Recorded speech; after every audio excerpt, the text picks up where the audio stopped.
বুধবার সকালে বিকট শব্দে কেঁপে ওঠে দুর্গাপুরের কোকোভেদ থানার অন্তর্গত শহরভাঙার গোটা এলাকা। মুহূর্তের মধ্যেই ধোঁয়ায় ঢেকে যায় চারপাশ। সেই ঘটনার ভিডিও ইতিমধ্যেই ভাইরাল হয়েছে, যা ঘিরে চাঞ্চল্য ছড়িয়েছে শহরভাঙা কলোনি এলাকায়।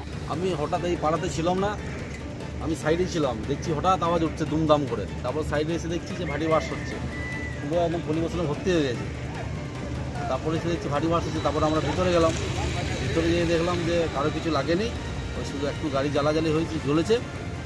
আর ম্যানেজমেন্ট যে সিকিউরিটি আছে সব ব্যবস্থা দিয়েছে, সব জল মেরে সব বন্ধ করে দিয়েছে। এই দেখেও আমরা এই পাড়াতে এলাম।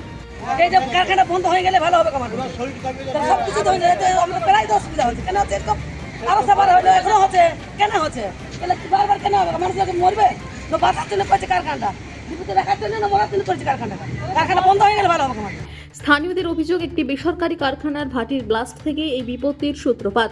বাসিন্দাদের দাবি, এর আগেও একাধিকবার এমন ঘটনা ঘটেছে, যার ফলে বাড়িঘরেরও ক্ষতি হচ্ছে। অবিলম্বে কারখানা কর্তৃপক্ষের বিরুদ্ধে উপযুক্ত ব্যবস্থা নেওয়ার দাবি জানিয়েছেন শহরভাঙা পুকুরপাড় এলাকার বাসিন্দারা। ব্যুরো রিপোর্ট, আরোহী নিউজ বাংলা।